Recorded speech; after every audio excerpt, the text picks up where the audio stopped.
Now, Lahore Qalandars versus Islamabad United, this is not going to be a very pleasant review because you might hear some very critical words. So, I just want to say that first of all, Lahore Qalandars had the very good idea of batting first because even though they lost the toss, they had people like Chris Lynn, and I don't think so Chris Lynn performed today that much, but he played very good in the start and he put that run rate. He was deadly, but they didn't get that enough. And yeah, he did put that early run rate thing on him, and like, okay, and even that catch which was taken, it was not a catch. It was like he hit it very hard, and it was actually a jumping catch, and you couldn't have caught it if you were not jumping. So that was very good effort from Islamabad United. But I want to say Fakhar Zaman, he supported Hafiz in the way, and that was very good from Fakhar Zaman, a very sporting effort, and I liked that what he's seen. But Hafiz, I want to say, is a very good player, and although people have been very criticizing him, which I don't think so should be done, Hafiz is a very potentialistic player because we might have seen him perform against Bangladesh and the same pitch, and 98 is very good, and I don't think so there's going to be such an equivalent to him in this match. And wow, I didn't expect that from Hafiz. And again, he almost got his century, but there was a little fumbles in the end. No problem, 98 is still good. The team needs to win, and David Visa just gave an idea of that. He played very good in the batting. He hit a lot of sixes, and he was good in the power hitting, and that's why David Visa also gave them a helping hand to get to 183. Now, if I want to go ahead, I just want to say that I don't know what was Lahore Qalandars thinking. Their bowling is very, very down and out. First of all, one pathetic mistake which Lahore Qalandars have done, always have did, are putting too much pace. I want to say that Siku Gede Persana was sitting in the dugout and you couldn't put him, and that is very poor effort. And you could even put Farzan Raja or Maaz Khan if you want to go with leg spin. So, this is not expected from the Qalandars. Even though they put Dilbar Hussain out, they didn't ball Mohammad Faizan a single over, and this is not what I expected. Why would they put him like this? So, Lahore Qalandars did some very, very crazy decisions, and it never proved very well. Second of all, Usman Shinwari, well, yes, he didn't play very well, but he actually did not get a wicket. Everybody else got a wicket, but only Usman Shinwari was the one who didn't get a wicket. But still, it was good. But Sohail Akhtar did not make some good decisions, and now there's even doubting should he make even the captaincy because Hafiz is so experienced. But then here's the other thing, that why couldn't you save Haris Rauf over for the last one, or first of all get Usman Shinwari freed up before he gets the last over, and then after that get Shaheen Shah Afridi and Haris Rauf into the action so they can take wickets and pressurize the tailenders. And yeah, they did that very well. Sabit Patel's over was the turning point, I think, because Colin Ingram did not leave him, and then after Asif Ali got into the action, so I think they played very well. But then after that they were suppressed very nicely, and I don't think so it was so bad for them. But one thing which I want to say, the thing with Usman Shinwari, because he caught Shadab Khan's wicket. Shadab Khan played very well, he promoted himself up the order, but why did he ball that no ball? I think people need to practice on these no balls right now, because these no balls have been becoming very common, and we might see in the South Africa tour and the Sri Lanka tour that Usman Shinwari has a problem with no ball. So I don't think so it was so good to make him ball the last over. It would have been better. Well, yeah, Usman Shinwari has some good performances like Quetta versus Karachi. Ahmed Shahzad balled out at 99. Then after that, Sohail Tanvir also out. He got 3 wickets in the last over, but that doesn't happen every time. And so Shinwari will believe in that theory. So I don't think so. The Lahore Qalandars did a very good effort. They actually did a very bad effort in the bowling department, and in the batting department they were fine. But it shows that they have the potential that they can play ahead, because the way they were playing today, I think that you might have seen the new inspiration in them.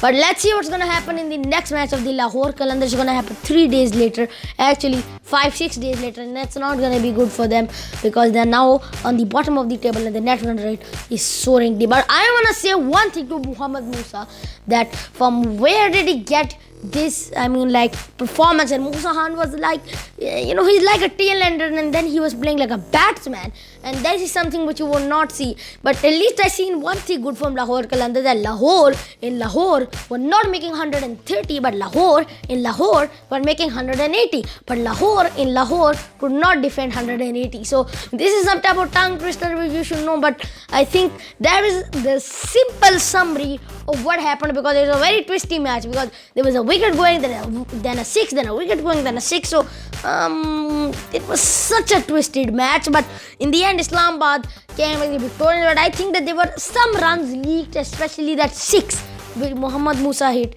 I think that was where the turning point was, because before that there was still a little bit of pressure, but he relieved all that pressure, and then 4 runs defending is not very helpful, especially in this situation.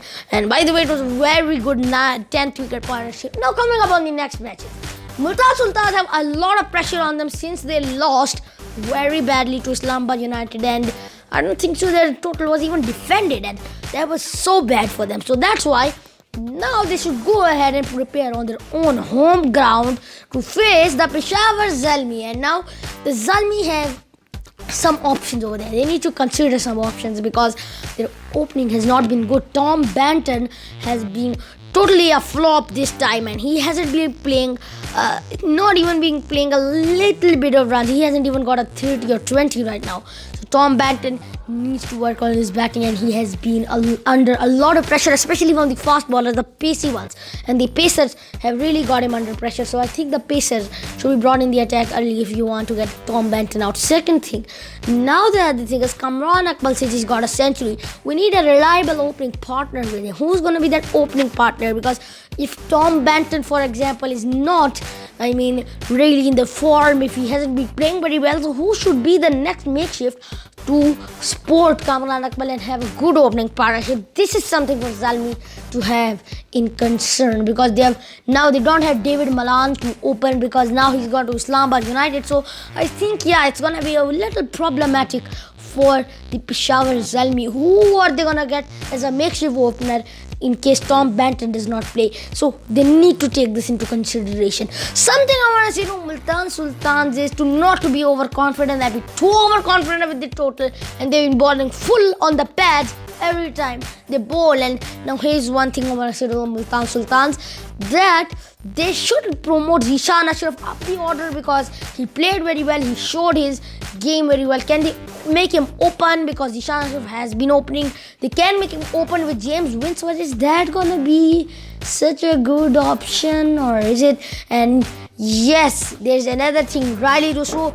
Can they promote him up to 1 down, or even make him open? Because Riley Rousseau has been totally not so good, and he got out on a 1-ball duck. But let's see what can happen to Riley Rousseau, because Riley Rousseau is really under pressure and has not been going with the form. Actually, all the good players in the PSL who performed with a great charisma last time are now on the bottom of the pack. And I don't know, it's been happening with many players, and they haven't been showing that form in PSL 2020. Then moving ahead to the next match. Now this match is going to be a great match. Islamabad versus Quetta, another reunion. And these matches have been always the type A match, the real A matches. Because in all these matches it's been tight, but it's basically like that Quetta has always the upper hand. Quetta always wins, and it's not every time that you win against Quetta. But then we might see that Quetta has some struggles with the openers, and the openers have lost again. Should they drop Ahmed Shahzad and Jason Roy? Because it's a gamble. You know why? Both of those batsmen are good batsmen, and they have an immense strike rate, but they have been flopping. So I think they can be dropped, because their opening partnership has not been staying very well. Or can they drop Shane Watson, because Shane Watson has not been in the form lately?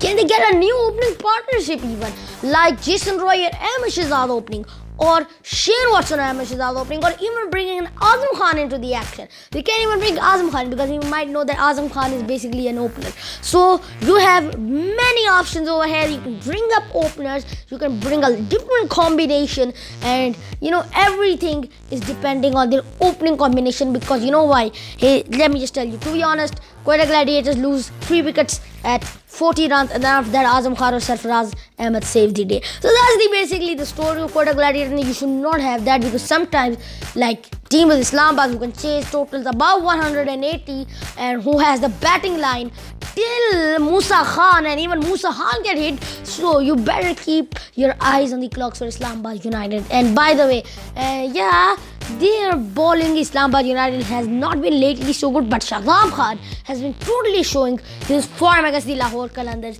And I think after this, Shadab Khan will be well and ready for the next match. And I think after this 2-day break, everybody's going to be refreshed and set for another round of the PSL. So this is all for today. Hope you enjoyed my video. Don't forget to go to my Facebook page and also subscribe to my YouTube channel, and go to my website if you want to see more videos. I'll be waiting for your feedback. Allah Hafiz.